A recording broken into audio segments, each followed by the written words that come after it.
Mga kababayan nating seniors, kung kayo ay 60 o 65 pataas, tumigil muna kayo sa ginagawa ninyo at pakinggan ninyo ako ng mabuti. Maraming videos ngayon sa YouTube na nagsasabing may buong universal pension daw para sa lahat ng senior citizens na ibibigay raw bago ang eleksyon. Mga kapatid, bilang isang taong tunay na nag-aalaga sa inyong kapakanan, kailangan kong sabihin sa inyo ang katotohanan. Kahit masakit ito, walang libong universal pension na ipapamahagi. Ito ay fake news at maraming kababayan natin ang nabibiktima nito. Ang totoo, meron lamang social pension para sa indigent seniors at may universal social pension bill na naghihintay pa rin sa Senado na magbibigay lamang sa lahat ng seniors kung magiging batas ito. Pero huwag kayong mawala ng pag-asa dahil sa video na ito. Ipapakita ko sa inyo kung paano makakakuha ng lahat ng benepisyo na talagang entitled kayo kung paano protektahan ang inyong pera at ano ang mga hakbang na dapat ninyong gawin ngayong 2025 para masigurado na hindi kayo mauubos ang inyong retirement funds. Nakakonekta ako sa DSWD, SSS at GSIS at alam ko kung ano ang proseso at kung saan nagkakamali ang karamihan ng ating mga seniors. Kaya hindi nila natatanggap ang kanilang pension on time. Unang-una, kailangan nating linawin kung ano talaga ang available na pension ngayong 25. Marami sa atin ay nalilito dahil sa dami ng information at ito ay dahil may tatlong magkakaibang programa na dapat nating maintindihan.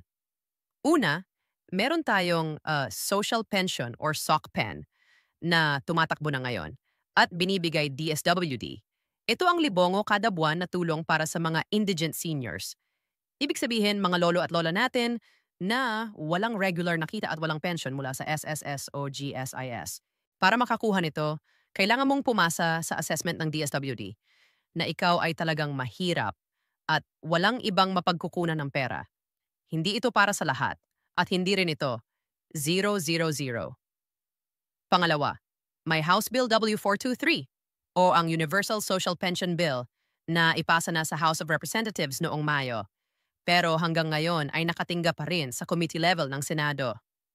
Kung magiging batas ito, magbibigay ito ng 500 kada buwan sa lahat ng seniors age 60 o pataas at tataasan nila ito to 1,000 sa loob ng 5 taon. Pero mga kapatid, wala pang PSA kung kailan ito magiging batas at walang garantiya na maipapasa ito. Pangatlo, mayon din kayong SS or GSIS pension kung kayo ay nag-contribute dati sa inyo trabaho at ito ay iba pa sa social pension. Ang SSS pension ay depende sa contribution ninyo at ang minimum ay 2,000 kada buwan. Habang GSIS naman ay nakadepende rin sa contribution at years of service ninyo.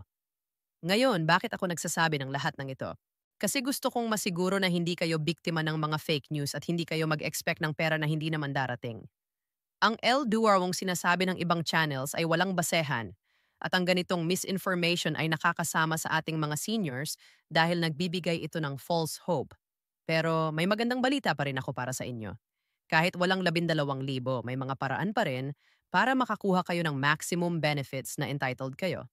At marami sa ating mga seniors ay hindi nakakaalam nito.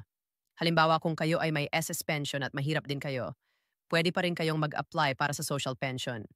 Basta ang inyong monthly pension ay hindi umabot sa threshold na itinakda ng DSWD. Maraming seniors ang hindi nakakaalam nito kaya hindi sila nag-a-apply. Pagdating sa SSS, dapat ninyong malaman na may death benefit na 20 hanggang 40,000 depende sa contribution ng member. May funeral benefit na 20,000 at may sickness benefit pa kung may sakit kayo. Ang GSIS naman ay may mas mataas na benefits including hospitalization, emergency loan, at iba pang privileges na hindi nila pinapaalahanan ang mga retires. Pakinggan ninyo ang isang halimbawa ng senior na nakilala ko na si Lola Meding mula sa Quezon City. Si Lola Meding ay 6 na taong gulang at may SSS pensyon na PH 5 kada buwan. Akala niya yun lang ang matatanggap niya. Pero noong tinuruan namin siya, nag-apply siya para sa senior citizen discount card at na-realize niya na ang kanyang monthly budget ay napahusay dahil sa 20 porong discount sa medicines, groceries at utilities. Hindi siya nag-apply para sa social pension dahil may SSS siya. Pero dahil sa discount card, parang nag-i-increase ang value ng kanyang pension ng 1,200 hanggang 2,000 piso kada buwan dahil sa mga savings. Ah, Ito ang mga strategy na kailangan nating gawin. Hindi yung maghintay ng 000 na hindi naman totoo. Ngayon, paano ba talaga makakuha ng social pension kung eligible kayo? Una, pumunta kayo sa inyong local DSWD office or sa barangay hall. Magdala kayo ng valid ID, birth certificate, senior citizen ID, at proof of income or affidavit na wala kayong regular na kita. Magpapa-assess kayo sa social worker at kung kayo ay qualified, isasama kayo sa wait.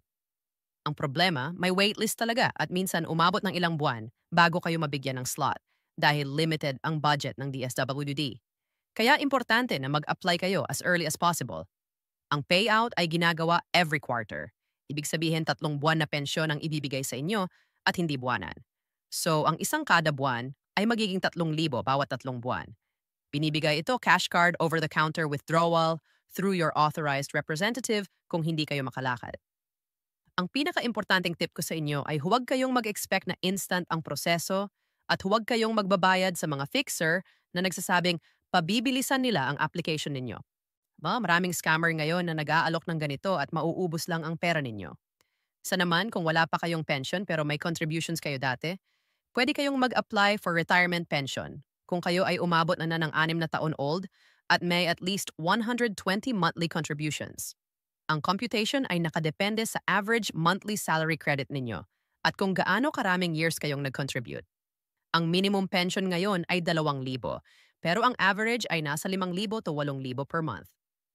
Para mag-apply, pumunta kayo sa SSS branch o mag-apply online sa SS website gamit ang inyong My SSS account. Ang requirements ay birth certificate, valid IDs, marriage certificate kung may asawa kayo at SSS number ninyo. Ang processing ay umabot ng 2 hanggang 3 buwan at ang payout ay buwanan sa pamamagitan ng bank deposit, ATM card o check. Ang tip ko dito ay mag-set up kayo ng direct bank deposit para hindi kayo mahirapan pumila every month at i-update ninyo ang inyong contact details para sa notifications.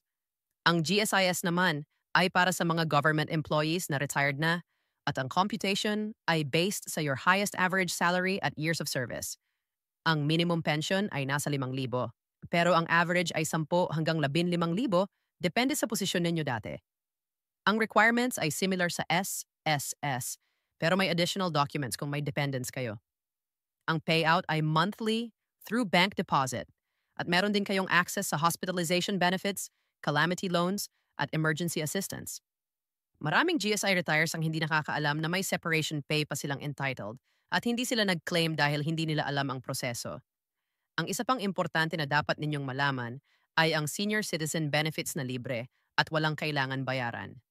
First, ang senior citizen ID or Oscar ID ay nagbibigay sa inyo ng 20% discount sa medicines, 5% discount sa prime commodities like rice at sardinas, at priority lane sa lahat ng government offices, hospitals at establishments. Maraming seniors ang may ID pero hindi nila maximize ang benefits dahil hindi nila alam na covered din ang utilities tulad ng kuryente at tubig.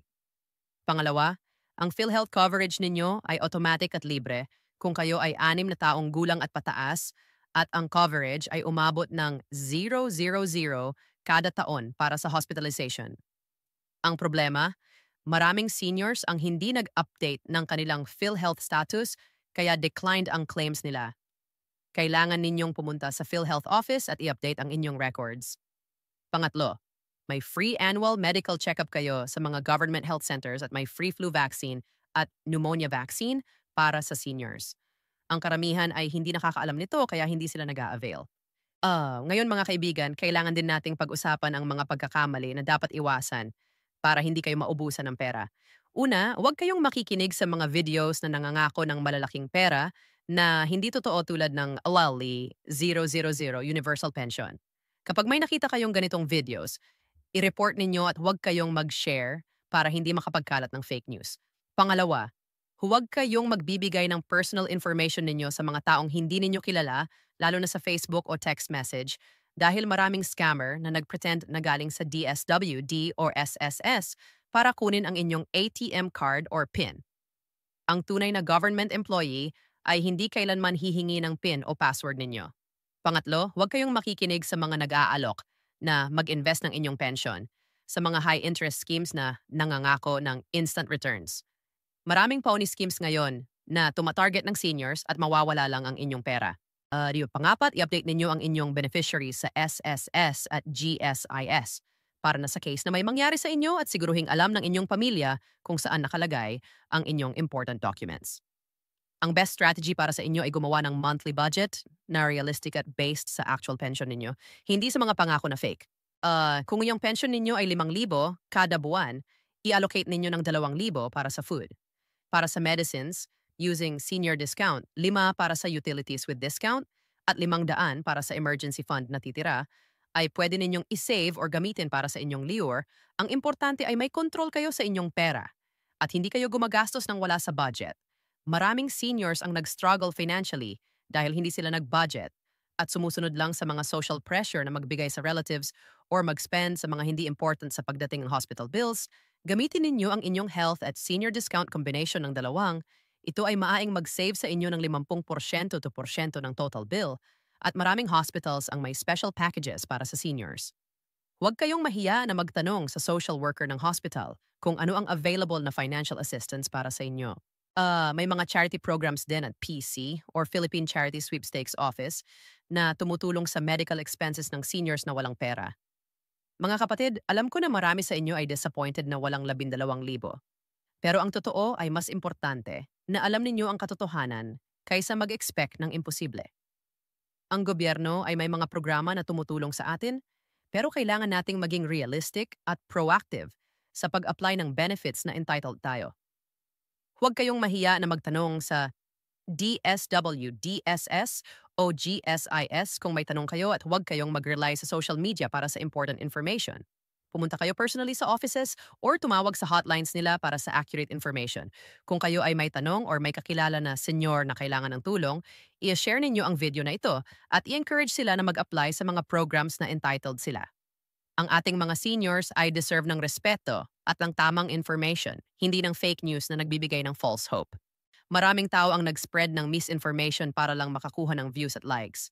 Pero ako ay nandito para bigyan kayo ng totoo at practical na advice na makakatulong sa inyong buhay. Magtulungan tayo bilang isang community at protektahan natin ang ating mga seniors mula sa mga scammer at fake news peddlers. Salamat sa pakikinig sa akin at sana nakatulong ang video na ito sa inyo. Mag-ingat lagi at tandaan na ang inyong financial security ay nasa inyong kamay. I-subscribe ninyo ang channel para sa maraming totoo at helpful na information SSS, GSIS at senior benefits. Hanggang sa muli at lola at mabuhay tayong lahat. M.